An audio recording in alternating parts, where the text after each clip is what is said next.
Thank you very much for your time this evening. The tourism industry has been hit especially hard by the coronavirus pandemic, both here and abroad, with planes grounded, cruises halted, museums and parks closed, and hotels and resorts standing empty. Is there likely to be an easing of tourism-related restrictions under level 3 of the lockdown? Look, thank you very much for having me. If you remember, when the president announced the risk-adjusted strategy, tourism was placed on level 1, level 2. And we were looking at a situation where we were going to start operating towards the end of the year, up to next year. So we went out and, spoken to the Minister of Tourism and many of our stakeholders.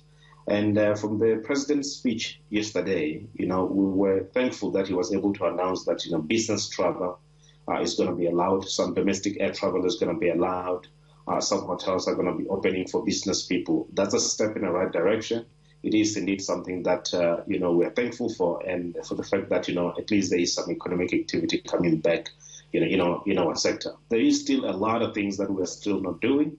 That we would have loved, to be starting doing.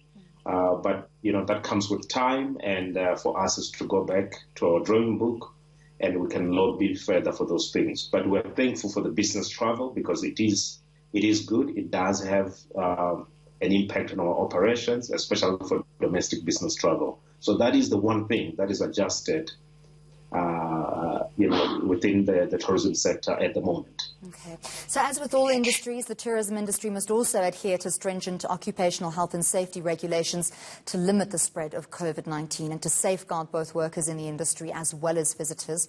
How are these measures being implemented in the tourism industry that makes it different from other sectors? We started with our work in terms of development of protocol for quite some time. And we consulted widely through the value chain of tourism to get some ideas on how we can de-risk the sector. One of the most important things, to note is that our sector, because we deal with hospitality, we were already a sector that's very sanitized, so to speak. We clean our rooms, we make sure that our tables are clean, our restaurants are clean, and what we needed to do now is to take it a step further to say, now we are faced with this pandemic, and cleanliness is of importance. How do we make sure that we go to the next level?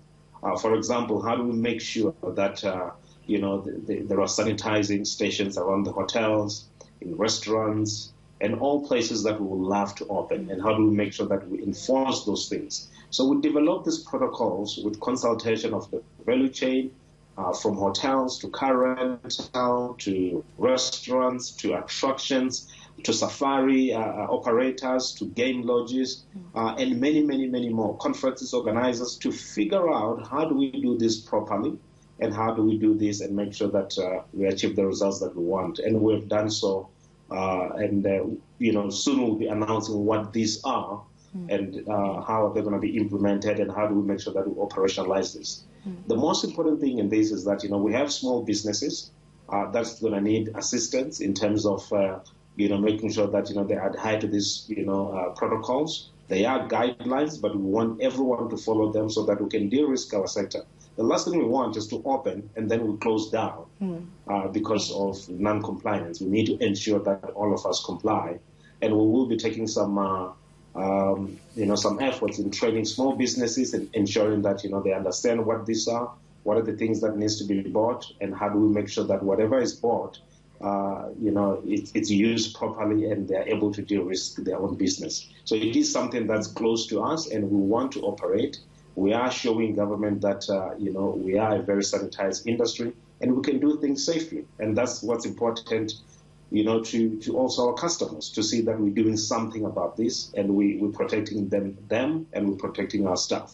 Right, thank you very much. We have been speaking to Tourism Business Council of South Africa's Tshifhiwa Tshibengwa. Thanks very much for your time.